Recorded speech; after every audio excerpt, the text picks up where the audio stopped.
18 horas. Notícias de Manaus, Amazonas, Brasil e do mundo. Agora na Mix. Mix, 6 horas em ponto em Manaus. Boa noite pra você em 100,7. Você que está aí ligado na melhor programação de Manaus, na sintonia certa. Vamos juntos a partir de agora, mais uma edição do programa 18 horas. Hoje é quinta-feira, 7 de outubro, e o ano é 2021. Carimilhão, tudo bem? Boa noite. Boa noite, Carlão. Tudo bem? Muito certo. Boa noite pra você também, sintonizado aqui em 100,7. É isso aí, estamos juntos até às 7 da noite aqui no 18 horas. 18 horas. Karime, vamos aos destaques do 18 horas de hoje. A Secretaria de Inteligência fica sem titular novamente. O Coronel Pérez do Exército Brasileiro pediu demissão na noite de ontem. Inquérito civil apura a denúncia de quase 7 mil servidores contratados em regime de direito administrativo, violando o princípio do concurso público. E no programa de hoje vamos falar sobre a startup do Amazonas, que foi uma das 15 selecionadas para o Programa de Aceleração de Startups do Fórum Econômico Mundial. E a CPI da Amazonas Energia é cobrada na Assembleia Legislativa do Estado. Essas e outras notícias, os principais destaques do dia, você confere a partir de agora em mais uma edição do programa 18 horas. Hoje, quinta-feira, 7 de outubro de 2021, e você está no melhor Mix do Brasil. 18 horas.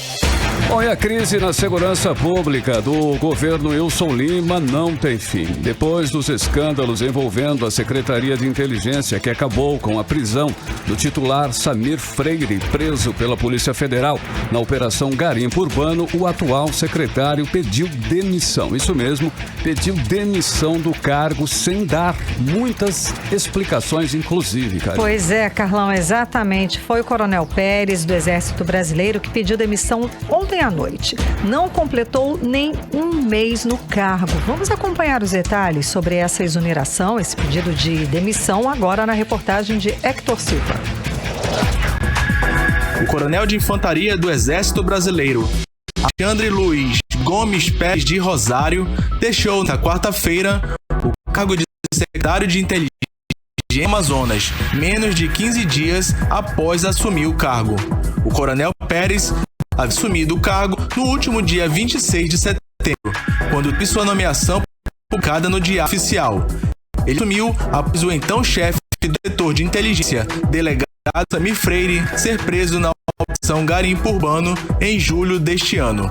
A secretaria delegada por Pérez está na mira de uma operação que investiga a ação de segurança envolvidos no desvio de cargas de ouro obtidas durante a abordagem aos transportadores.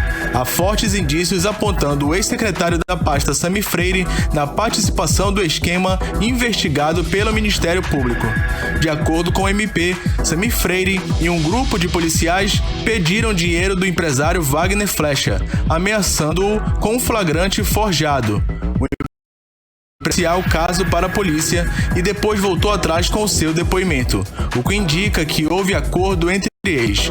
De acordo com uma fonte, assumir a pasta é um outro coronel do Exército, mas nenhum nome foi confirmado pela Secretaria de Segurança Pública até o fim desta reportagem. Hector Silva, às 8 horas. Bom, tudo isso é no mínimo muito estranho, e todos ficam se perguntando o que levou um coronel do Exército a pedir demissão menos de um mês após assumir o cargo. Como já é público, a Secretaria de Segurança Pública do Amazonas no governo Wilson Lima é envolvida em várias denúncias, o que levou, inclusive, à demissão do então secretário Loismar Bonatti, que foi substituído por um general do Exército. E uma das denúncias é de que a Secretaria de Segurança Pública abriga e apoia uma milícia que seria formada por policiais militares e civis. Isso já foi amplamente divulgado e essa milícia estaria envolvida em execuções e confisco de drogas para revenda aqui no estado do Amazonas. E esse caso da demissão do novo secretário de Inteligência em relação ao que acontece na estrutura da Secretaria de Segurança do Estado. 18 horas. Olha, a aprovação da vacina contra a malária em regiões da África repercute em todo o mundo, mas o imunizante ainda não vem. A Amazônica concentra 90 segundo a Fiocruz Amazônia. Pois é, Carlão, 15 municípios aqui do estado, a situação da malária ainda é crítica nesses 15 municípios. Bom, segundo a Fundação de Medicina Tropical. Vamos conferir mais detalhes agora na reportagem de Odinei Araújo. A malária é velha conhecida na região amazônica, que detém a maioria dos casos em todo o país. 99% dos registros no Brasil são daqui, e isso inclui o Amazonas. Em decisão histórica ontem, após 30 anos de estudo, a Organização Mundial de Saúde aprovou a primeira vacina contra a malária. Mas, por enquanto, a imunização para populações em regiões com altas taxas de como a África subsaariana, por exemplo. E as crianças, as mais vulneráveis à malária, serão vacinadas naquela região. Aqui no Amazonas, apesar de a malária ser uma doença ligada à região, por enquanto, a prevenção mesmo continua sendo pelos métodos tradicionais, como evitar área de mata sem a devida proteção. Fundação de Medicina Tropical, Marcos Guerra, os casos de malária vêm reduzindo no estado, mas em 15 municípios a situação é crítica. Dos municípios que têm ainda críticas, tem 15 dentro dos 61 e com programação mais especial, evitando que haja um aumento e até para que se possa diminuir o número de casos e de gravidade em relação aos casos. Para verificar em que áreas ocorrem mais casos. A zona rural, a região de garimpo e áreas indígenas são os locais com mais incidência. Ao contrário do que se pensa, em alguns casos, os mosquitos são contaminados pelo ser humano. Isso ocorre quando pessoas contaminadas pela malária são picadas por mosquitos que se tornam vetores. É o que explica o médico Marcos Guerra. Essas atividades que têm uma relação entre o vetor, que é o anofilino, e a atividade humana ou a chegada de pessoas infectadas nessa região que vão contaminar esses anofelinos.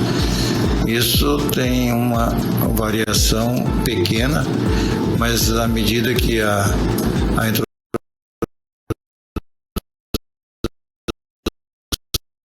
sustentada de malária, ao aparecimento de mais casos nessas regiões.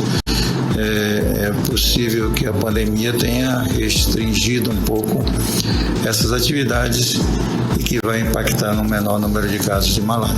O médico também explicou que se uma pessoa que veio de uma área ativa de malária começar a ter febre alta, calafrios, muito suor e dor de cabeça, pode estar infectada. O tratamento da malária é feito com a famosa cloroquina e, nesse caso, a medicação é eficaz para evitar o agravamento da malária. O 18 Horas tentou ouvir o pesquisador da Fiocruz Amazônia, Marcos Lacerda, para saber a opinião dele sobre a vacina contra a malária, mas até o fechamento da reportagem, a assessoria dele não enviou resposta. Odinei Araújo para o 18 Horas. Você está ouvindo 18 Horas. Olha, Águas de Manaus, insiste em aumentar a tarifa de água em 24,52%. Prefeitura e pela Justiça, a concessionária pediu agora à Justiça do Amazonas que determine uma audiência de conciliação com a Prefeitura de Manaus para resolver o impasse sobre o reajuste da tarifa de água na cidade. Pois é, Carlão, a empresa trava confronto judicial com a Prefeitura para aumentar a taxa, aí, como você falou, em 24,52%. Águas de Manaus. A Prefeitura não quer discutir o problema e estudar as alternativas. A briga entre a concessionária e a Prefeitura por causa da correção tarifária começou em novembro de 2020, na gestão do ex-prefeito Arthur Neto. Aí, na época, Karime, a Águas de Manaus informou à Prefeitura que a inflação nos 12 meses anteriores havia 0,52% conforme a apuração do Índice Geral de Preços do Mercado. Mas até hoje, a empresa não conseguiu emplacar o aumento para a alegria dos consumidores. Para a nossa alegria, né? Bom, essa é uma novela que parece que não vai ter fim, que a empresa está disposta, sim,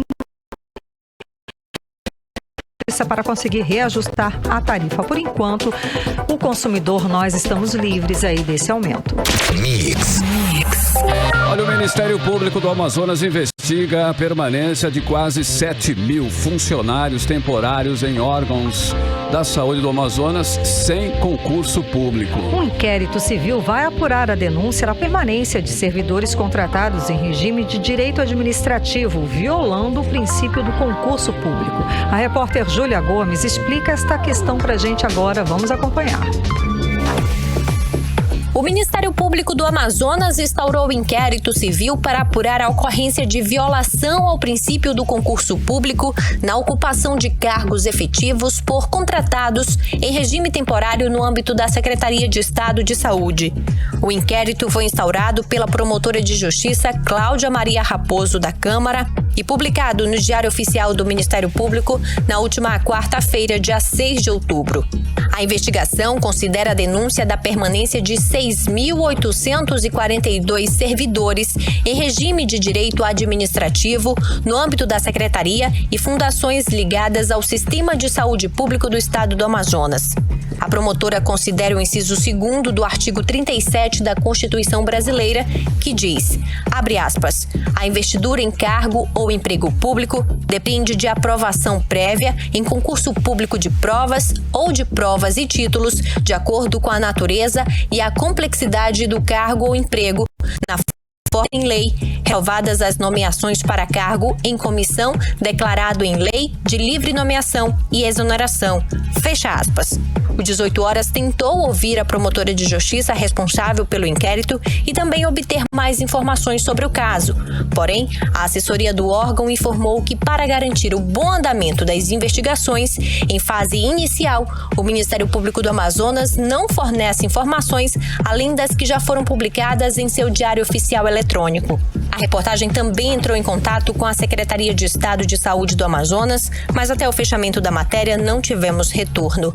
Júlia Gomes para o 18 Horas. 18 horas. E o Sindicato dos Petroleiros do Amazonas, o Sindipetro, venderá gás de cozinha a R$ 50 em Manaus nesta sexta-feira, dia 8. A venda acontece a partir das 9 horas da manhã na comunidade São Sebastião, em Petrópolis, zona centro-sul da capital. Serão vendidos 100 botijões de 13 quilos a esse valor, R$ 50. Um bom preço, hein, Karine? Olha aí, Metade. Carlão, mais a venda, muita calma nessa hora, é exclusiva, tá? Para as famílias que já realizaram cadastro no Movimento Nacional de Luta pela Moradia, que é parceiro do sindicato nessa iniciativa. A ação também pretende alertar sobre a política de preços de paridade de importação aplicada pela Petrobras. É o seguinte, segundo o sindicato, essa medida é a principal responsável pelos aumentos dos preços de combustíveis e do botijão de gás de cozinha. Na prática, Karine, essa política da Petrobras atrela os preços dos combustíveis e derivados de petróleo ao dólar e ao valor do barril de petróleo ao mercado internacional, fazendo com que o consumidor pague sempre mais caro por isso. Mix.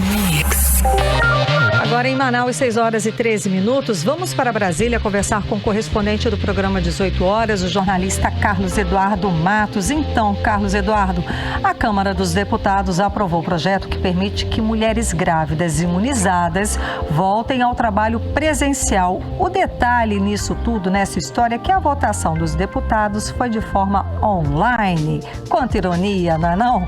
Boa noite, Carlos Eduardo. Quanta ironia, Karine. Boa noite para você, boa noite, Carlão, boa noite a todos. Deixa eu explicar do início. Em maio do ano passado, foi sancionada uma lei que permitia o trabalho remoto para as mulheres grávidas durante a pandemia, por serem grupo de risco, né? Aquela época era o auge da pandemia, não havia nem expectativa para a vacina contra a Covid-19. Nos tempos atuais, com o avanço da vacinação em todo o país, foi aprovado ontem na Câmara um projeto que altera essa lei. A mudança prevê que as gestantes retornem ao trabalho presencial desde que elas tenham tomado a segunda dose ou a dose, no caso, da vacina Janssen. Esse projeto atende principalmente os empresários que reclamam que estão tendo despesas, contratando outras pessoas para cobrirem a ausência das funcionárias gestantes e estão em casa, afastadas por causa do risco de contaminação. A deputada Paula Belmonte, daqui do Distrito Federal, foi a relatora dessa matéria. Ela fez um texto favorável aos empresários. E como você disse, Karine, toda a discussão aconteceu online. Uma pequena parte era presencial. E quem estava no plenário eram mulheres, na maioria, tentando defender esse projeto. Mas... Alô? Carlos Eduardo, caiu a ligação, estamos conversando com o correspondente do programa 18 Horas, Carlos Eduardo Matos, direto de Brasília. Ele explica pra gente exatamente a respeito do assunto de hoje, que a Câmara dos Deputados aprovou um projeto que permite que as mulheres grávidas imunizadas contra a Covid-19 ou com as 2 doses ou com a dose única da Janssen voltem ao trabalho presencial. Isso porque o ano passado, no período mais duro, período pior, mais grave da pandemia do Brasil, foi aprovado esse projeto, essa lei, e que permitia que essas mulheres grávidas ficassem em casa fazendo o trabalho remoto. Ele estava explicando que a ironia, no caso dessa votação, é que a votação foi feita online. E ele disse que, para argumentar a história, os empresários argumentam prejuízos para eles com as mulheres grávidas trabalhando em casa, não é isso? Carlos Eduardo, alô? Oi, Karine. Oi, voltamos. Tá me direitinho? Sim, beleza. sim. Vamos lá. Olha, como eu estava dizendo, esse projeto é um projeto do governo, enviado pelo governo para atender os empresários que vinham reclamando. Caiu novamente. Oi. Que estavam reclamando de prejuízos com essas funções. Exatamente, eles estão tendo que contratar outras pessoas para cobrir a ausência das funcionárias gestantes, que estão em casa, afastadas pelo risco de contaminação, porque elas são grupos de risco. Agora, a deputada Paula Belmonte, como eu estava dizendo, ela é daqui do Distrito Federal, ela foi a relatora dessa matéria, ela fez um texto favorável aos empresários. E o que mais, como você disse, Karine, essa votação ocorreu na maioria online, mas quem estava no plenário, na maioria era mulher, muitas mulheres ali defendendo, mas infelizmente esse projeto passou, tendo a maioria, muitos homens ali comandando aquela votação, sabe? Vamos ouvir o que ela disse, a deputada Paula Belmonte, no plenário da Câmara, durante a votação. Eu quero enfatizar que o projeto que está sendo votado, que está sendo discutido, é um projeto que procura, sim, trazer a imunização para as mulheres, o acesso e a distribuição, como o governo se comprometeu, da distribuição de todas essas vacinas, e que a gente possa manter, principalmente num momento importante de nós mulheres, que elas possam ter poder econômico. É fundamental que a gente possa trazer essa oportunização das mulheres poderem estar mais tranquilas e não fechar portas de futuros empregos e empregos para essas mulheres. Infelizmente, hoje, muitas leis que a gente visa proteger, muitas das vezes nós mulheres somos desprotegidas porque os empregadores não querem mais empregar as mulheres. Aí agora a gente acompanhou a fala da deputada federal Paula Belmonte explicando toda essa situação do porquê que, foi por água abaixo, porquê que a Câmara dos Deputados aprovou esse projeto aí que permite a volta das mulheres grávidas ao trabalho presencial, desde que vacinadas contra a Covid, não é, Carlos Eduardo? Exatamente, Karine, mas se você ouviu atentamente a fala da deputada Paula Belmonte, como relatora do projeto, ela se enrola ao tentar defender esse projeto, porque uma coisa é uma coisa, outra coisa é outra coisa. Boa. Muitos empresários realmente querem contratar as mulheres porque elas são... Podem ser mães, porque daí elas podem entrar nessa licença e ficar em casa grávida. Exatamente. Lógico. O empresário é um prejuízo, então, mas essa discussão é antiga, de muitos anos, é uma luta das mulheres de muito tempo, e não por causa da pandemia. Pois é, porque a questão não seria, o trabalho não seria online, que aí como vários trabalhadores ainda continuam, quando muitas repartições, muitas instituições continuam com esse trabalho meio híbrido. Tem muitas mulheres grávidas no trabalho remoto. Pois é. E as empresas podem manter o trabalho remoto, elas estão mantendo, mas tem uma outra parcela de empresas, principalmente do comércio e da indústria, que depende do trabalho presencial, reclamam que as mulheres grávidas, elas afastadas, não estão tendo produtividade. Sem dúvida. Carlos, que elas não estão tendo produtividade, aqui a sua ligação está caindo. Continua, Carlos Eduardo. Exatamente, elas não estariam sendo produtivas e obrigando os empresários a contratar outras pessoas. Ok. Agora, essa é uma outra discussão, é o objeto desse projeto de lei, o qual eu estou falando. A deputada Paula Belmonte defende de um outro jeito. E isso causou uma grande confusão. Por quê? Esse projeto ele tenta reinserir as gestantes, que são um grupo de risco, no mercado de trabalho de forma presencial, deixando elas suscetíveis à contaminação por Covid-19, podendo ser duplamente perigoso para ela e para a criança, para o bebê. Foi esse o argumento da deputada Jandira Fegali, ela que é líder da oposição, foi uma das parlamentares que se posicionaram radicalmente contra. Vamos ouvir o que disse Jandira Fegali. E de repente vem a plenário um projeto que devolve as mulheres grávidas ao trabalho e com alguns critérios que me parecem bastante duros. Inclusive, é a primeira lei, é o primeiro texto que eu vejo legitimar a negação da vacina. Acabei de falar isso para a deputada relatora. Como que nós vamos escrever aqui o negacionismo expresso num texto de lei, elogiando quase o negacionismo, a negação da vacina como um mecanismo legal? Tá aí agora a fala da deputada federal Jandira Fegali, criticando contra a volta do trabalho presencial das mulheres grávidas. Carlos Eduardo, contextualiza pra gente. Exatamente, Karine, é mais uma polêmica. Se o Brasil não estivesse enfrentando essa questão, se não tivesse esse problema todo da questão da proteção, do uso da máscara, do uso do álcool em gel, aquela proteção básica, se o Brasil não estivesse enfrentando, tivesse consolidado essa questão da proteção básica, eu acho que poderia até... não ser tão polêmica essa questão, não é? A gente poderiam voltar de uma forma mais tranquila. Não dá para voltar de forma tranquila. Se não está tranquilo para nós, homens, as pessoas que não estão grávidas, as mulheres que não estão grávidas, imagina para gestantes. Complicado. Então é um projeto que está em... Eu vou só reportar aqui. Esse projeto foi aprovado o seguinte: só poderão retornar ao trabalho as mulheres que tiverem com a imunização completa, tiverem a gestão interrompida ou se por motivos pessoais não quiseram se vacinar, mas elas terão que assinar um termo de responsabilidade. Agora, Karine, além desse projeto que passou ontem na Câmara, um outro assunto importante ligado às mulheres também foi destaque aqui em Brasília. O presidente Jair Bolsonaro vetou o projeto de lei que garante a distribuição gratuita de absorventes para estudantes de baixa renda de escolas públicas e para pessoas em situação de rua ou de vulnerabilidade extrema. Esse projeto havia sido aprovado pela Câmara e pelo Senado no mês de setembro. A decisão foi publicada hoje no Diário Oficial da União, sob o argumento de que o texto do projeto não teria estabelecido uma fonte de custeio.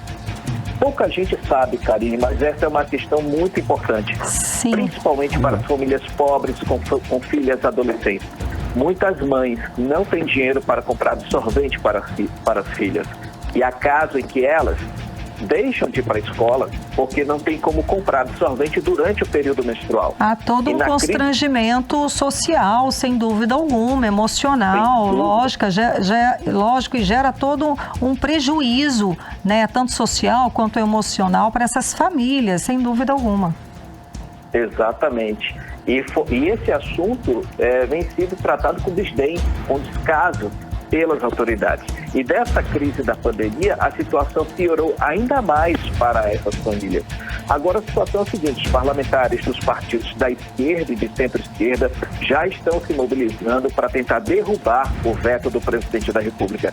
Se o veto for derrubado na sessão do Congresso Nacional, o projeto vai à promulgação. E o governo, assim, vai ser obrigado a arcar, a custear esse projeto social que é de muita importância. Karine. Ok, Carlos Eduardo, agora a criação da União Brasil continua repercutindo bem e muito aí em Brasília e no Brasil, né? Isso agora estão dizendo aí que está rolando que o nome cotado para se filiar ao partido, olha aí, é do ex-presidente o Michel Temer. Isso procede, confere essa informação, Carlos Eduardo? Carlão, essa é uma informação de bastidor, viu? O presidente Michel Temer estaria sendo sondado pelo prefeito de Salvador, ACM Neto, para se juntar à União Brasil, partido criado ontem, após a fusão do Democratas com o PSL. ACM Neto é o secretário-geral do partido. E as conversas ainda estão no começo. Vale ressaltar que Temer é líder do MDB e vem ganhando protagonismo nos últimos dias, após as intervenções dele sobre a crise política dentro do governo de Jair Bolsonaro, sendo uma espécie de conciliador, principalmente após os fatos, aquelas manifestações de 7 de setembro, que provocaram uma instabilidade política e institucional, né? E que Temer acabou escrevendo aquela carta, pedindo desculpas e com a assinatura de Jair Bolsonaro. Agora, a análise política é que Michel Temer pode trazer as forças dos partidos de centro e de centro-direita para a União Brasil. Fazer parte, pavimentando assim o caminho de consolidação da terceira via política que está ainda lutando, patinando para se tornar uma alternativa de voto nas eleições de 2022. Ele esteve hoje na sede da Confederação Nacional do Comércio, no Rio de Janeiro, onde afirmou que ainda é cedo para falar sobre eleições. Está muito cedo. Karine e Carlão. Sem dúvida alguma. Agora eu só vou fazer um parêntese aqui, que aqui no estado do Amazonas a gente tem uma lei sobre absorventes, o Carlos Eduardo. O absorvente menstrual agora é produto higiênico básico e classificado como bem essencial aqui no estado do Amazonas. A condição está estabelecida na lei estadual de 28 de julho deste ano, que institui o programa Dignidade Menstrual e a distribuição gratuita do protetor às mulheres. É isso aí. É importante. Que bom. Vamos complementar. Exato. Seja exemplo para a União agora, né? Exatamente, que seja exemplo. Muitíssimo obrigada, Carlos Eduardo. Boa noite, bom trabalho. Um abraço, gente. Até amanhã. Tchau, tchau. Tchau, tchau. 6 horas e 26 minutos. Você está no melhor mix do Brasil. 18 horas. Olha, ainda hoje, aqui no 18 horas, você vai conhecer a startup do Amazonas, que foi uma das 15 selecionadas para o programa de aceleração de startups do Fórum Econômico Mundial. Daqui a pouquinho, aqui no 18 horas. 18 horas. E agora nós vamos conferir a previsão do tempo e temperatura para esta noite de quinta e também a madrugada de sexta. Tempo e temperatura com Karine Leão. Previsão do tempo. A previsão é de chuva rápida durante a noite e a madrugada. Segundo informações do Climatempo, a mínima prevista é de 25 graus e a máxima pode chegar até os 33 graus. As chances de chuva são de 67% e a umidade relativa do ar fica entre 33% e 73%. Olha, vai ter refis municipal com desconto de 100%, que a Câmara Municipal de Manaus aprovou por unanimidade nesta quarta-feira o Programa de Recuperação Fiscal do município de Manaus, o refis para pagamento dos créditos tributários em atraso, tanto para pessoas físicas quanto jurídicas. Pois é, os descontos de até 100%, né? Com o programa, o contribuinte poderá liquidar o débito fiscal em até 100 parcelas, dependendo do imposto, ou com descontos que podem chegar até 100% em parcela única. É uma boa, hein, Karine? Sem dúvida. Estão incluídos aí dívidas como IPTU, Imposto sobre Serviços de qualquer natureza, Imposto sobre Serviços retidos na fonte, além das taxas de verificação de funcionamento, de localização e as taxas administrativas pelo Instituto Municipal de Planejamento Urbano, que é o INPLURB. Bom, e é como você falou, né, Carlão? Essa vai ser uma boa oportunidade para quem está aí com dívidas com o município por causa, é claro, da pandemia. Afinal, afetou profundamente as finanças de todas as famílias. Para fazer a negociação, o contribuinte, você deve requerer o benefício no portal de serviços da Prefeitura de Manaus. Portanto, no portal de serviços da Prefeitura de Manaus. 18 horas. E o deputado Carlinhos Bessa diz que a frota de ambulâncias no Amazonas está em situação precária e solicita a renovação urgente dos veículos no interior do estado. Carlinhos Bessa, que é da base do governo, apresentou requerimento ao governador estadual pedindo também ambulâncias para auxiliar no transporte dos pacientes ribeirinhos. Vamos entender melhor essa história na reportagem de Júlia Gomes. De acordo com o deputado da base governista, a situação das ambulâncias no interior do Amazonas é precária. Em alguns municípios até faltam veículos para o transporte de pacientes. O deputado Carlinhos Bessa apresentou um requerimento ao governo do Amazonas solicitando a renovação da frota de ambulância em todos os municípios do estado. Segundo ele, os 61 municípios enfrentam uma situação precária com relação a esses veículos e que essa é uma necessidade urgente que precisa ser reparada pelo governo do Amazonas. Um requerimento solicitando o Estado que possa renovar a frota de ambulâncias no nosso Estado, pois todos os municípios nós temos um problema precário de ambulância. O parlamentar solicitou ainda que o governo destine ambulâncias aos municípios do interior, que são os veículos fluviais voltados para o atendimento emergencial em comunidades ribeirinhas. Carlinhos Bessa defendeu ainda que as ambulâncias são de suma importância para transportar pacientes da zona rural para a sede dos municípios ou para os municípios polo de suas calhas. Cidade de Uarini, para levar o seu paciente até o município de Itapé, ele precisa de uma ambulância onde o paciente tem que ir deitado, com oxigênio, com uma estrutura boa para transportar esse paciente. A Secretaria de Estado da Saúde do Amazonas informou por meio de nota que os veículos são de responsabilidade dos municípios. Porém, destacou que está em andamento um processo para aquisição de ambulâncias e ambulâncias que serão destinadas aos municípios do interior do estado para apoiar na assistência em saúde da população. A Secretaria ressaltou que o governo do Amazonas repassou neste ano 70 milhões de reais do FTI, que é o Fundo de Fomento ao Turismo, Infraestrutura, Serviços e Interiorização do Desenvolvimento do Amazonas aos 61 municípios para investimentos na saúde. A nota diz ainda que vale esclarecer que as ações de investimento e de custeio em saúde são tripartites, ou seja, elas devem partir do governo federal, do governo estadual e da gestão municipal. Júlia Gomes para o 18 horas. Você está ouvindo 18 horas. Entrevista do dia. Olha, uma startup do Amazonas foi uma das 15 selecionadas para o programa de aceleração de startups do Fórum Econômico Mundial. O critério para o investimento é que os projetos ajudem na proteção e no crescimento bioeconômico da Amazônia. Carlão, e é a startup Unisafra, que oferece a venda de frutas, verduras, legumes, hortaliças e outros alimentos naturais cultivados por mais de 30 agricultores de Manaus. Acontece assim, os produtos são colocados à venda através do site, aplicativo, e os pedidos são entregues na casa do consumidor. Muito bom, né? Para falar mais sobre essa iniciativa, vamos conversar hoje com o Daniel Bandeira, um dos responsáveis pela startup. Essa plataforma que gerencia a conexão dos agricultores com o consumidor final, é direitinho, né? Além de oferecer produtos, a startup também promove a criação de feiras entre os produtores e os clientes.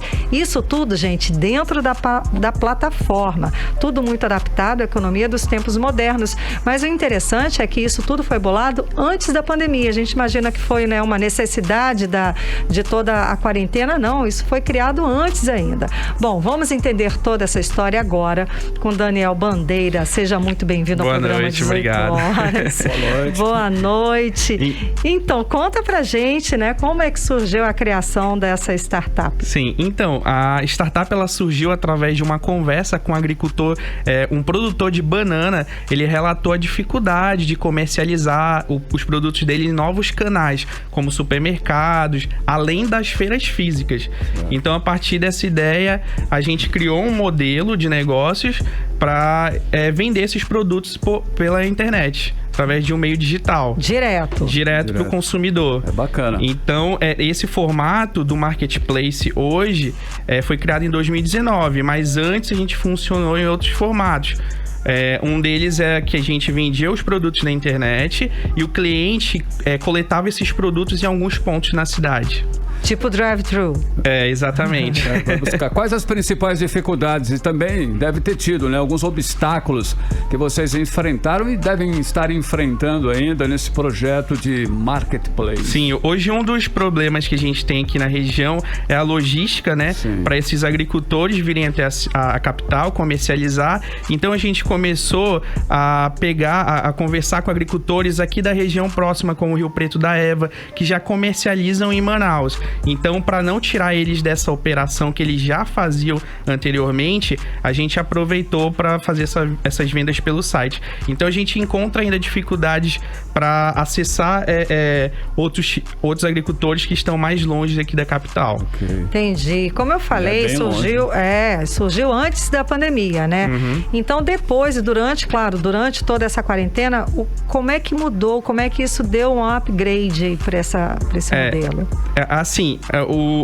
O problema que a gente teve durante a pandemia foi que a gente teve que aumentar time para atender essa nova proposta, né, de quem não comprava na internet passou a comprar. Então a gente teve um problema com o time, teve que aumentar time, aumentar as funcionalidades dentro da plataforma para atender essa demanda. Entretanto, a nossa plataforma já estava criada para o digital, então para a gente fluiu naturalmente. Nessa questão de venda, de comercialização, porque a proposta sempre foi fornecer esses produtos na internet. E quais são aí as expectativas que vocês, né, que estão com esta participação nesse programa de aceleração de startups do Fórum Econômico Mundial?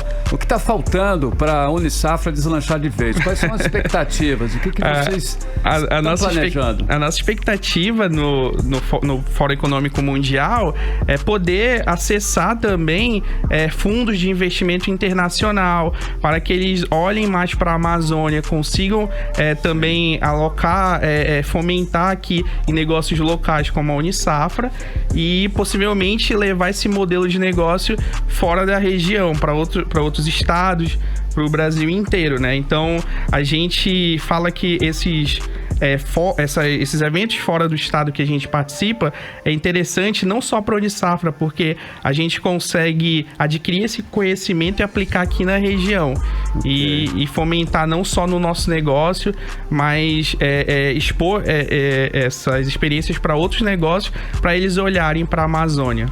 De uma forma mais bacana também, isso, né? Agora, para seguir, para conhecer todos os produtos, como é que a gente faz? Basta acessar o site, o aplicativo, unisafra.com. Aí vocês conseguem visualizar as feiras digitais que hoje ofertam os produtos naturais, como peixes, geleias, chocolates, produtos e os hortifrutis em geral, hortifrutis orgânicos. Sim. Tudo lá. Tudo lá na plataforma. Tudo com preço, tudo com preço. Ainda tem planos de assinatura. Você pode fazer o plano e receber mensalmente ou quinzenalmente. Maravilha. Muitíssimo obrigada, né, pela sua presença aqui conversando com a gente no 18 horas. Eu que agradeço. Muito obrigada, sucesso. Boa noite. Conversamos com Daniel Bandeira, um dos responsáveis pela startup Unisafra. 6h41, boa noite. 18 horas. Governador Wilson Lima mantém 18 funcionários comissionados na vice-governadoria, mesmo sem a presença do vice-governador. Pois é, e por mês, esses comissionados, que não se sabe bem o que fazem na vice-governadoria, que não existe mais, custam aos cofres públicos quase R$75 mil. A repórter Odinei Araújo traz mais detalhes sobre essa história pra gente agora. Desde maio do ano passado, o vice-governador do Amazonas, Carlos Almeida Filho, não despacha mais na sede do governo. Nesse período, ele rompeu com o governador após denunciar corrupção envolvendo a alta cúpula da administração de Wilson Lima. Apesar de não mais funcionar, a vice-governadoria tem 20 funcionários, sendo 2 efetivos e 18 cargos comissionados contratados pelo governador Wilson Lima. Só com a folha de pagamento, esses funcionários custam por mês mês aos cofres públicos aproximadamente R$75 mil.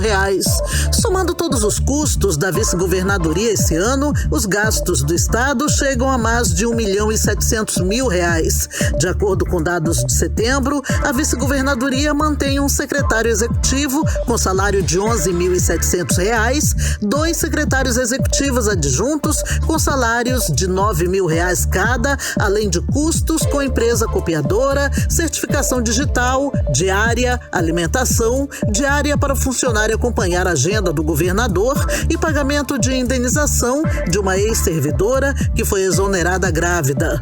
Somente esse ano, a vice-governadoria empenhou mais de R$1.700.000 e desse total já pagou mais de R$1.600.000 com funcionários e outros custos. Em entrevista ao repórter Walter Júnior, do site 18 Horas, o vice-governador Carlos Almeida Filho disse que os funcionários dele foram demitidos em 2 momentos, em setembro do ano passado e em maio desse ano, e que os funcionários da vice-governadoria hoje foram contratados diretamente pelo governador Wilson Lima. Em setembro, quando aconteceu essa situação, eu fui judicializar, evidentemente, dizendo o óbvio, até porque o governador tem controle sobre o estado inteiro, mas sobre um aspecto ele não deve ter, que é a atuação do vice-governador, até porque eu não sou subordinado a ele. E neste ponto o Tribunal de Justiça não deu guarida, o que permitiu com que a ilegalidade acontecesse. Então, quando em maio deste ano eu acabei adentrando o PSDB, esse foi o estopim para que não fizesse a invasão no meu gabinete, que você acompanhou, e exonerasse 100% do pessoal. O pessoal que vem sendo nomeado, eu não faço a menor ideia de quem são. A priori, o que tem acontecido de indicação e nomeação de pessoas para o gabinete do vice-governador não é outra coisa senão improbidade administrativa. E essa improbidade parte do governador. Lógico, porque o ato não é meu.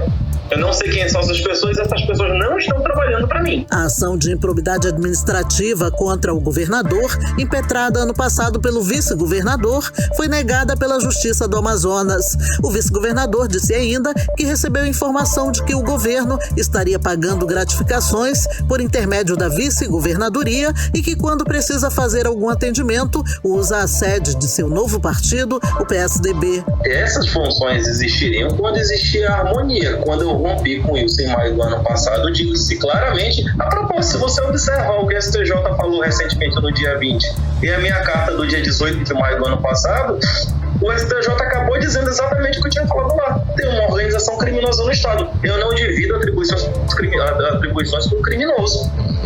Eu não divido.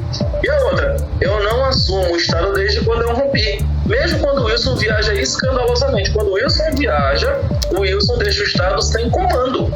O Estado virou um pardieiro.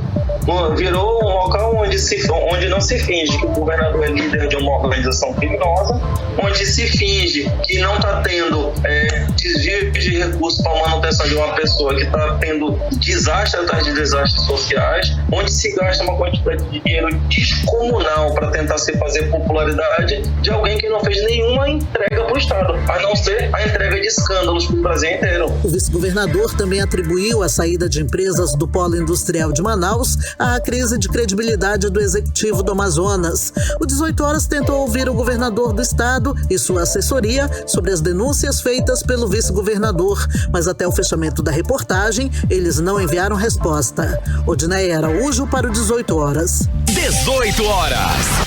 E em instantes, aqui no 18 Horas, a CPI da Amazonas Energia é cobrada na Assembleia Legislativa do Estado. O nosso assunto em instantes, logo depois da playlist. Agora vamos conferir a previsão do tempo para amanhã. Amanhã que já é sexta-feira. Tempo e temperatura com Karine Leão. Previsão do tempo. Segundo informações do Climatempo, a previsão amanhã é de sol com muitas nuvens durante o dia, período de nublado com chuva a qualquer hora. A mínima prevista é de 24 graus e a máxima não deve passar dos 29 graus. As chances de chuva são de 90%, a umidade relativa do ar fica entre 42% e 78%. 18 horas. E mais de 150 mil pessoas já se inscreveram para concorrer a ingressos. Olha aí, hein? Para o jogo do Brasil contra o Uruguai, que será realizado agora, no dia 14 de outubro, aqui na capital, aqui em Manaus, Karine. Isso, Carlão. E no total serão sorteados 3 mil ingressos para a partida entre as pessoas que foram vacinadas contra a Covid-19. É o primeiro evento esportivo com público no Amazonas desde o início da pandemia. O objetivo da premiação desse sorteio todo, é claro, é estimular a vacinação contra a Covid-19. E é uma boa, né? E podem participar do sorteio todas as pessoas que moram no Amazonas e já tomaram as 2 doses de vacina contra a Covid-19 ou a dose única da Janssen. Exato, e as inscrições vão até o dia 11 de outubro. E para participar é preciso fazer o cadastro no site Vacina Premiada, informando nome, telefone, endereço, número de RG e CPF, tá? Mas atenção, vai ser sorteado um ingresso por CPF. Ou seja, o ingresso é individual e intransferível. E os sorteios acontecem de 8 a 12 de outubro agora, hein? Serão realizados 15 sorteios, 3 por dia, com um total aí de 600 ingressos à disposição por dia, formando aí um total de 3 mil ingressos, cara. E o detalhe, Carlão, para quem quiser assistir ao jogo lá na Arena da Amazônia, só vai poder entrar quem comprovar, inclusive, né, que está com o ciclo vacinal completo, com as 2 doses ou com a dose única da vacina da Janssen. 18 horas. Economia. Agora nós vamos conferir os indicadores econômicos de hoje, quinta-feira. O dólar fechou em alta de mais 0,57%, agora cotado a R$ 5,51. O euro fechou a menos 0,54%, cotado a R$ 6,37. E o Bovespa, principal índice da Bolsa de Valores brasileiras, em pequena alta de 0,02% aos 110.585 pontos. Esse é o 4º dia seguido que o índice não sai da casa dos 110 mil pontos. E a moeda virtual Bitcoin fechou em baixa de menos 1,30% a R$ 297.268. E o levantamento divulgado hoje aponta que as taxas de juros das operações de crédito continuaram a subir no mês de setembro, segundo a Associação Nacional dos Executivos de Finanças, Administração e Contabilidade. Esta é a 10ª alta seguida. Karine, considerando aí todas as elevações da taxa Selic, que é o principal instrumento aí do Banco Central para controlar a inflação, houve uma elevação de 4,25%, passou de 2% em janeiro para 6,25% ao ano, agora no mês de setembro. 18 horas. Agora em Manaus, 6 horas e 53 minutos, e vamos voltar a falar sobre a criação do União Brasil, partido que surgiu com a fusão dos democratas com o PSL. Vamos conversar com o vereador Amon Mandel, que se filiou a esse novo partido. Muito boa noite, vereador. Então, por que o senhor fez a opção por esse novo partido, União Brasil? Boa noite. Boa noite, Karine. Boa noite, Carlão. Boa noite a todos os ouvintes da Rádio Mix.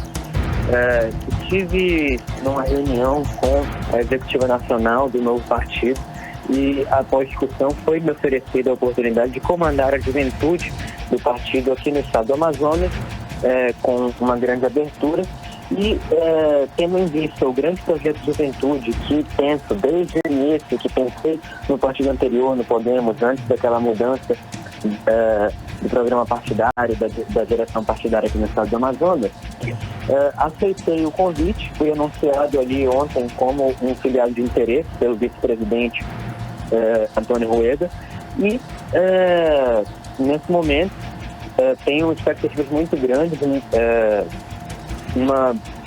um bom projeto para ser aplicado no estado do Amazonas.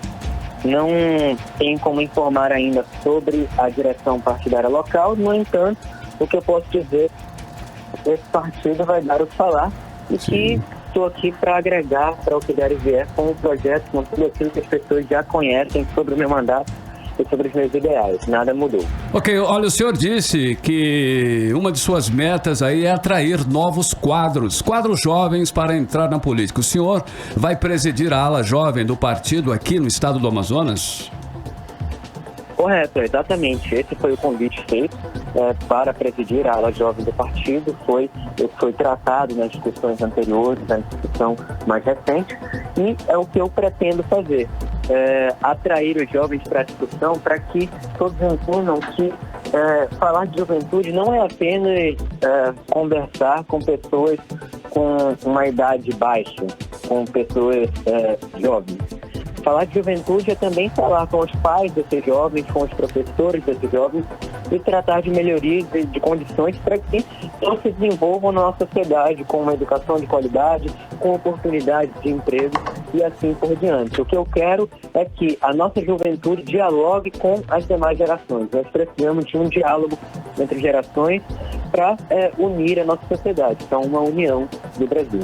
Ok, para finalizar, na sua análise, qual o principal desafio do partido aqui no estado do Amazonas? Na minha opinião, o principal desafio do partido aqui no estado do Amazonas é conquistar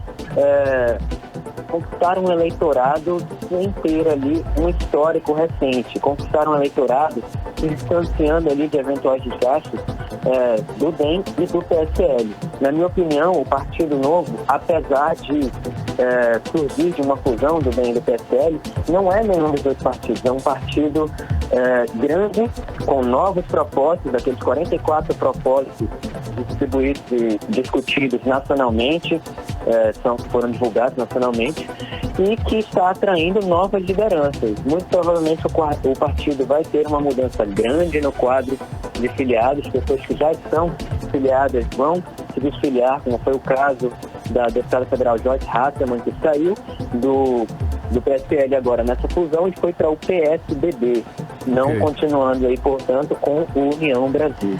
Ok, muito obrigada, muitíssimo obrigada, vereador, boa noite. Muito obrigado, boa noite. Conversamos com o vereador Amon Mandel. 6h57. 18 horas. O presidente da Assembleia Legislativa do Amazonas, deputado Roberto Cidade, cobrou o julgamento da CPI da Amazonas Energia. O deputado justifica que as investigações não podem começar por conta de uma decisão do judiciário. E vamos conferir mais detalhes sobre essa história agora na reportagem de Hector Silva. O presidente da Assembleia Legislativa do Amazonas, deputado Roberto Cidade, manifestou-se ontem sobre a instalação da CPI que investigará os serviços de fornecimento de energia da Amazonas Energia.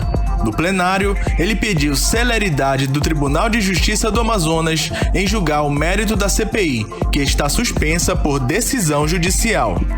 Eu peço celeridade, com todo respeito, respeitando os poderes, mas eu acredito que esta casa abriu uma CPI, foi instalada e a população do Amazonas, a população lá do interior que tem sofrido muito com a conta de energia cara, com o racionamento de energia naqueles municípios e naquelas comunidades e aqui em Manaus também. Então eu acredito que nós precisamos dar uma resposta para a população amazonense e eu acredito que esta casa, com a CPI que foi instalada, com o presidente Sinésio Campos, irá dar uma resposta para a população amazonense. O deputado já havia se pronunciado anteriormente na Assembleia no dia 22 de setembro, cobrando do Poder Judiciário uma posição sobre o assunto. Os trabalhos da investigação estavam previstos para iniciar no dia 9 de setembro, mas uma decisão do desembargador Luiz Correia Gentil, concedendo liminar à concessionária de energia, impediu o prosseguimento da comissão. No pedido de liminar, os advogados da concessionária afirmam que os deputados abriram a investigação sem que exista fato certo e determinado, tendo o pedido caráter subjetivo. Para os parlamentares, a Amazonas Energia presta um serviço ruim à população do estado e, por isso, é necessário abrir a investigação. Para o presidente eleito da comissão e autor da CPI na casa, deputado Sinésio Campos, as investigações devem começar imediatamente. Pagamos a maior tarifa de energia do país e de péssima qualidade. 2019 foi privatizado com a perspectiva da melhoria do serviço. e não melhorou o serviço, aumentou o tributo e também aumentou a forma assintosa e desrespeitosa que essa empresa presta o desserviço para a população. Continuo aqui aguardando, desde o dia 4 de setembro, o posicionamento do Tribunal de Justiça do Amazonas, que, na verdade, concedeu uma liminar a essa empresa. Essa empresa tem muito a esclarecer, prestar contas do desserviço e do descaso que tem com o povo do Amazonas. CPI já. Entramos em contato com a assessoria do Tribunal de Justiça do Amazonas para ter uma posição sobre o julgamento do mérito por parte do Judiciário. Até o fechamento dessa reportagem, não tivemos respostas. Hector Silva para o 18 horas. 18 horas. Agora em Manaus, 7 horas e 1 minuto. Seguimos direto para o editorial 18 horas. Editorial 18 horas. Os idosos e as pessoas com deficiência estão vivendo uma situação muito difícil no Amazonas. O promotor de justiça, Victor da Fonseca, constatou que elas têm muitas dificuldades em apresentar laudos médicos e receitas para receberem remédios e até fraldas na Central de Medicamentos do Estado. O motivo? Os idosos e as pessoas deficientes não conseguem agendamento de consultas médicas por meio do Complexo Regulador do Amazonas. E sem os laudos médicos ou receitas, a cada 3 meses, o governo não lhe entregam os medicamentos e também as fraldas. Que situação! O governo deu um nó nessas pessoas que estão passando necessidade. O Ministério Público recomendou que o governo do Amazonas e a Prefeitura de Manaus resolvam o problema e façam um agendamento prioritário de consultas médicas para idosos e pessoas com deficiência. É o mínimo que se espera dos governos. 18 horas. 7-2, Karime. Finalizamos. Gente, obrigada pela companhia. Um beijo e até amanhã. Boa noite, continue bem. Continue em 100,7. Até amanhã. Você ouviu 18 horas. As notícias do Brasil e do mundo. De volta amanhã.